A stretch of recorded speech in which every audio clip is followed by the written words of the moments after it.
महादेवानं सांगितलं तू डोकं लावू नको, मी माझं भजन सोडणार नाही. रामचंद्र प्रभू कितीही रडले शेतीसाठी तर अंतःकरणातून काही नाही. महात्म्याचं प्रकारच तसा असतो. साधक आश्रम विनायक दादा महाराज साखरे महाराजांची आजी गुरु, त्यांची बहीण वारली, बहिणीची मालक वारली मिस्टर, आणि गेले दादा भेटायला गेल्यानंतर लांबूनच रडू लागले दादा. ती रडणारच आता. गेले की दादा त्याच्या गळ्यात पडले आणि इतके रडू लागले की एवढे रडले. शेवटी यांचं काही दादाचं रडणं बंद होईना. विना एकम गुरु नवमी. मग बहीणच म्हणते दादा कवर लोक रडतो तो आता. म्हणजे तू बंद करीत नाही तोपर्यंत. रडू नव्हते ते, रडू आणलं होतं. संत महात्मे तुमच्या जरी राहत असले, रडत असले तरी त्यांना आतून रडू येत नाही. ते वरून असतं सगळं.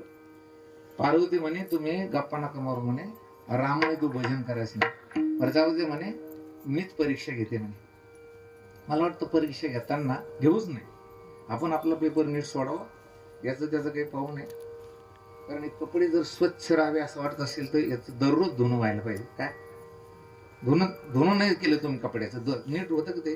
नाही. स्वच्छ राहते का ते? नाही. तुम्ही माणसांना आमच्या घरात का धुणं होत नाही का? धुणं होतंय, पण लोक दुसऱ्यात जास्त धुते, घरचं कमी धुते.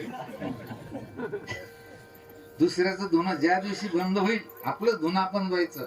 माझे मज कळू इथे अवगुण, आपले अवगुण आपल्याला कळवले पाहिजे. पार्वतीने घेतलं बा सीतेचं रूप. जशी सीता तशीच पार्वती, जशी सीता तशी बोलणं चालणं डोळे वगैरे सगळे. आणि रामात चालू होतं सीते ओढ्यात एका टेकड्यावर उभा राहिले म्हणे प्रभू मी इकडे आहे. रामानं पाहिलं आणि राम हसले म्हणे आई साहेब तुम्हाला थोडी तर लाज वाटायला पाहिजे. तुम्ही भगवान शंकराची पत्नी माझी बायको झाली म्हणे तुम्ही. राम जे गेले ते प्रलाप अवस्थेत गेले नव्हते, पण त्यांनी स्वीकारली ती प्रलाप नावाची अवस्था. ह्या सगळ्या गवळणी गेल्या. आणि वडाचं झाड होतं, वटवृक्ष. तो कृष्ण पाहायला का ते बोलतं का आता? नाही. पण ह्या अवस्थेतच त्या गेल्या. ह्यांना भान नाही राहिलं ना. राहिल्या मग हे काय म्हणते बाबा तू तरी कशाला बोलशील? साधा नगरसेवक झाला तर आयटी चालतो, तो वटवृक्ष आहे. कोण आहे तो? नगरसेवक झाला तर वट मध्ये चालतो. का चालतो तो? वट मध्ये. तो वटवृक्ष आहे. अशोकाचं झाड. अशोका कृष्ण पाहायला का?